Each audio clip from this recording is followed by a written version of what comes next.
First, I extend my gratitude for this invitation to be part of this important discussion, and greeting all distinguished participants here and the other colleagues.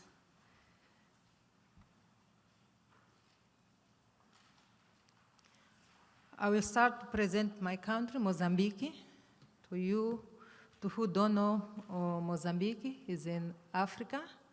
It's located in South Africa, part of South Africa, and we are Portuguese speaker country. I start present our language to prepare you to listen and understand my romantic English, because our official language in Mozambique is Portuguese. I will try to do my best to understand my presentation. Okay. In terms of risks that Mozambique faces, we have three main, is droughts, floods, and the tropical cyclones.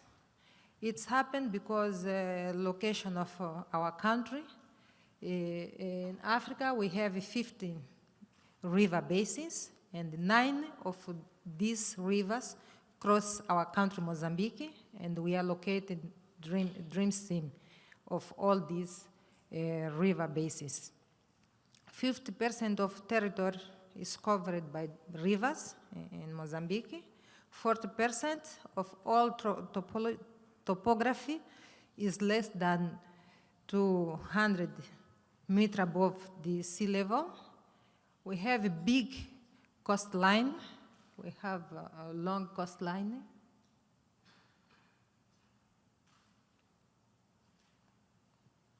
Oh. Okay, we have a long coastline, about 2,700 kilometers of coastline. And just to share, in the last decade, we was affected by 10 cyclones. And last year, 3 cyclones stretched our country: Cyclone Idai, Kenneth, and the Desmond. But the cyclone with most impact to our country was the Idai cyclone and the Kenneth cyclone.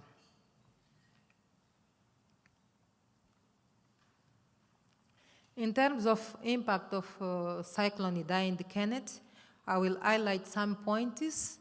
For human impact, we have about 650 people died because of these 2 cyclones. For social impact, about 300,000 houses partial or totally destroyed. And for macroeconomic impact, we expected before to grow our GDP to 4.7. Because of the cyclone, it decreased to 2.5%. And of course, we expected the accelerate of the inflation in our country. In terms of loss and the damage, to highlight here the main points that we are discussing today. The most affected areas for us was housing. We are talking about housing of people, including some public infrastructures, buildings. And the second area was the transport infrastructure, most affected. And this most affected area reflect and more needs for recovery process. And recovery needs for us include recovery needs for human tissue recovery, include replacement or reconstruction of infrastructure and the physical assets. It includes build back better measure with significant disaster risk reduction, recovery of production of goods and services, restoration of people access to basic products and service, reestablishment of the governance, even include the line budget for risk and disaster reduction, repair of damaged digs, meteorological and hydrological stations, hull wall system, and the other. This is picture about the two cyclones. In terms of needs, the total needs for recovery is $3.2 billion. We organized the pledging conference after Cyclone Idai in the Kenneth. With pledging conference and the follow mobilizes action, we get about $1.4 billion. But for this money, we work closely with all donors, all our partners, to know how much is confirmed for that process, because some of them need mobilizes to support the process. About $1 billion is confirmed for the partners, and right now we already assign agreements about $468 million for immediate use in our recovery process. But the gap persists is about $1.8 billion.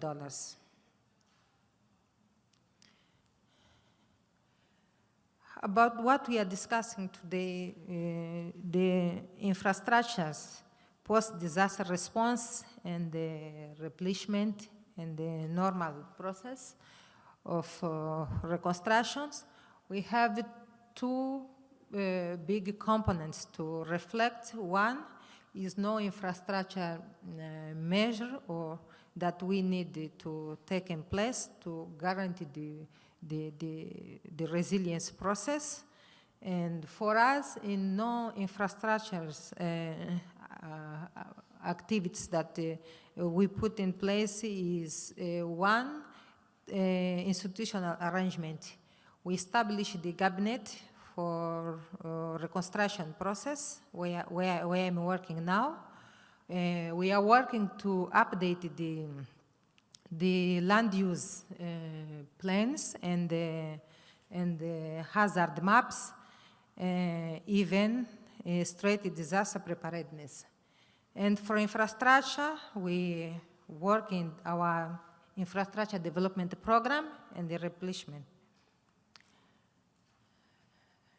And for housing, when we are talking about houses, not only housing, but we have infrastructures to care, and some important things that the assessment of the damage causes that we have problems with connections of our infrastructures that I will show in the next picture. When we building houses in Mozambique, we are not respecting all that needs connection for foundation infrastructure and the roofs. That reflects in that problems. In the rural areas, we have damage about 50% of all infrastructures. In the peri-urban areas, we have more the level of damage of houses. In the urban areas, the affected is the roofs of buildings. So we need to understand this typology of damage to better interview in resilient and the recovery program. And some principles that we will use, community engagement, encourage the community participation, ensure that investment in housing reconstruction resilient, compliance with territorial plans that I told before, ownership the process by the government and involving the other participant.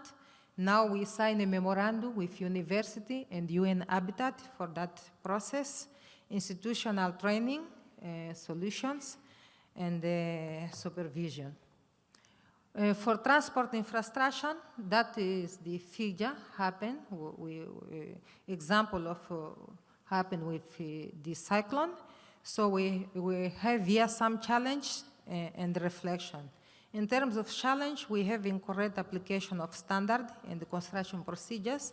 use of construction material with no specification recommended, lack of construction ethics by contractors, implementing of infrastructure without observation of risk magnitude, incorrect supervision of the implementation of works, insufficient of financial resources.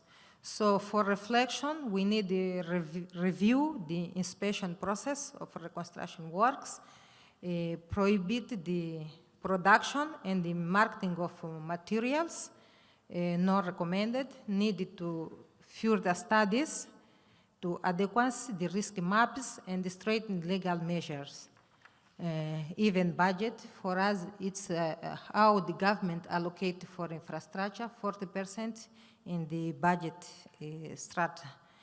And the next steps, the last slide is build back better, build on international experience. That's why we are here, and we are planning change experience with other countries, give priority to defense life and the vulnerability of people, improve the living condition, collect recovery projects for NGOs, and implementing studies to other technical requirements for infrastructure project, and mobilize resources to cover the deaths. And thank you.